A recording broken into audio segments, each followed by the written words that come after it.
नमस्कार, लोकमत राजस्थान में आप सभी का स्वागत है। मैं आपके साथ मोनिका राठौड़ा। ये रुक करेंगे आज की कुछ खास खबरों की ओर। भारत और अमेरिका के बीच एक महत्वपूर्ण व्यापार समझौते पर सहमति बन गई है। इस मिनी ट्रेड डील के तहत अमेरिका द्वारा भारत से आयातित सामानों पर टैरिफ को 20% से कम रखने की संभावना है।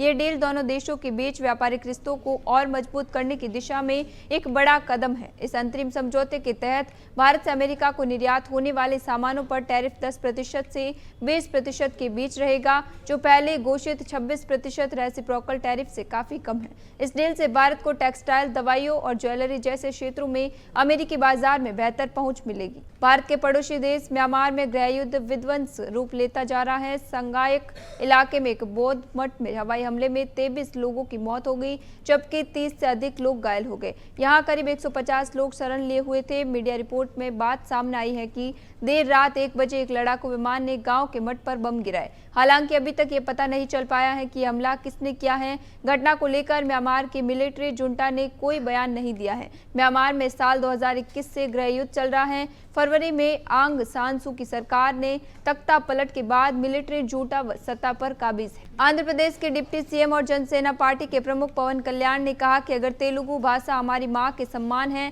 तो हिंदी मौसी जैसी है। हिंदी सीखने से क्षेत्रीय पहचान को खतरा नहीं है, ये भारत को एक करती है। इसे नए अवसरों के रूप में देखना चाहिए। पवन कल्याण ने यह भी कहा कि साउथ फिल्मों को हिंदी में डब कराकर खूब पैसा कमाया जाता है, लेकिन इस भाषा को सीखने से आपत्ति है। ये कैसा दोहरा रवैया है। पवन कल्याण शुक्रवार को हैदराबाद में राजभाषा विभाग के दक्षिण संवाद स्वर्ण जयंती समारोह में बोल रहे थे। पवन ने कहा कि क्षेत्रीय भाषाओं का महत्व तो है ही, लेकिन हिंदी भारत के विविध हिस्सों को जोड़ने में भी महत्वपूर्ण भूमिका निभाती है।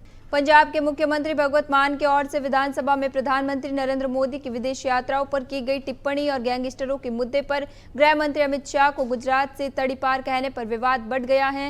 विदेश मंत्रालय ने इसे गैर जिम्मेदाराना और खेदजनक करार दिया है। साथ ही मंत्रालय ने कहा है कि भारत सरकार ऐसी अनुचित टिप्पणियों से खुद को अलग करती है जो मित्र देशों के साथ भारत के संबंधों को नुकसान पहुंचा सकती हैं। वहीं अब केंद्रीय राज्य मंत्री रवनीत सिंह बिट्टू ने भी सीएम मान पर निशाना साधा है। बिट्टू ने कहा कि प्रधानमंत्री नरेंद्र मोदी और अमित शाह दिन के 24 घंटों में से 18 घंटे देश के लिए काम करते हैं, लेकिन सीएम मान 18 घंटे नशे में रहते हैं। बिट्टू ने कहा कि देश के खिलाफ ये बड़ी साजिश रच रहे हैं, देश के दुश्मनों के साथ मिले हैं, ये एक बड़ी रणनीति है। कर्नाटक में सीएम सिद्धारमैया के नेतृत्व वाली कांग्रेस सरकार के 2.5 साल पूरे हो गए हैं। अब सियासी गलियारों में ऐसा दावा है कि ज्यादातर कांग्रेस विधायक पार्टी से कर्नाटक में सीएम बदलने की मांग कर रहे हैं। कांग्रेस विधायक सिद्धारमैया की कुर्सी पर डिप्टी सीएम और कर्नाटक कांग्रेस प्रदेश अध्यक्ष डीके शिवकुमार को बैठाने की मांग कर रहे हैं। इसी बीच भाजपा ने भी कांग्रेस और राहुल गांधी पर जमकर हमला बोला है, जिसके पलटवार में सिद्धारमैया ने खुद जवाब दिया है। दरअसल भाजपा नेता अमित मालवीय ने एक दिन पहले कहा था कि लोकसभा में नेता प्रतिपक्ष और कांग्रेस नेता राहुल गांधी ने सिद्धारमैया से नहीं मिलकर उनका अपमान किया है। इस आरोप को सिद्धारमैया ने पूरी तरह से खारिज कर दिया है। सिद्धारमैया ने कहा कि दिल्ली आने का उनका मुख्य उद्देश्य रक्षा मंत्री राजनाथ सिंह के साथ मैसूर के दशहरा एयर शो पर चर्चा करना था। राहुल गांधी को कर्नाटक के लोगों से बहुत लगाव है। दिल्ली हाईकोर्ट के पूर्व जज जस्टिस यशवंत वर्मा को हटाने के लिए केंद्र सरकार ने संसद में महाभियोग प्रस्ताव लाने की तैयारी शुरू कर दी है।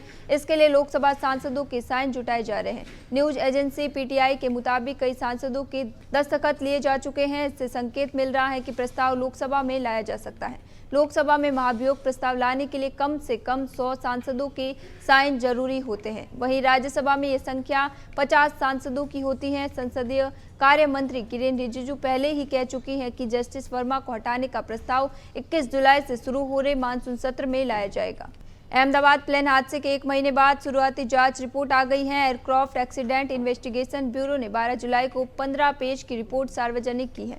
प्रारंभिक जांच के मुताबिक यह हादसा विमान के दोनों इंजन बंद होने की वजह से हुआ था। टेक ऑफ के तुरंत बाद एक एक करके दोनों फ्यूल स्विच बंद हो गए थे। इसी वजह से दोनों इंजन भी बंद हो गए। इसी दौरान कॉकपिट की रिकॉर्डिंग से पता चला है कि एक पायलट ने दूसरे से पूछा था कि क्या तुमने स्विच बंद किया है। दूसरे ने जवाब दिया नहीं। 12 जून को अहमदाबाद से लंदन जा रही फ्लाइट AI-171 टेक ऑफ के कुछ ही देर बाद एक मेडिकल हॉस्टल की इमारत से टकरा गई थी।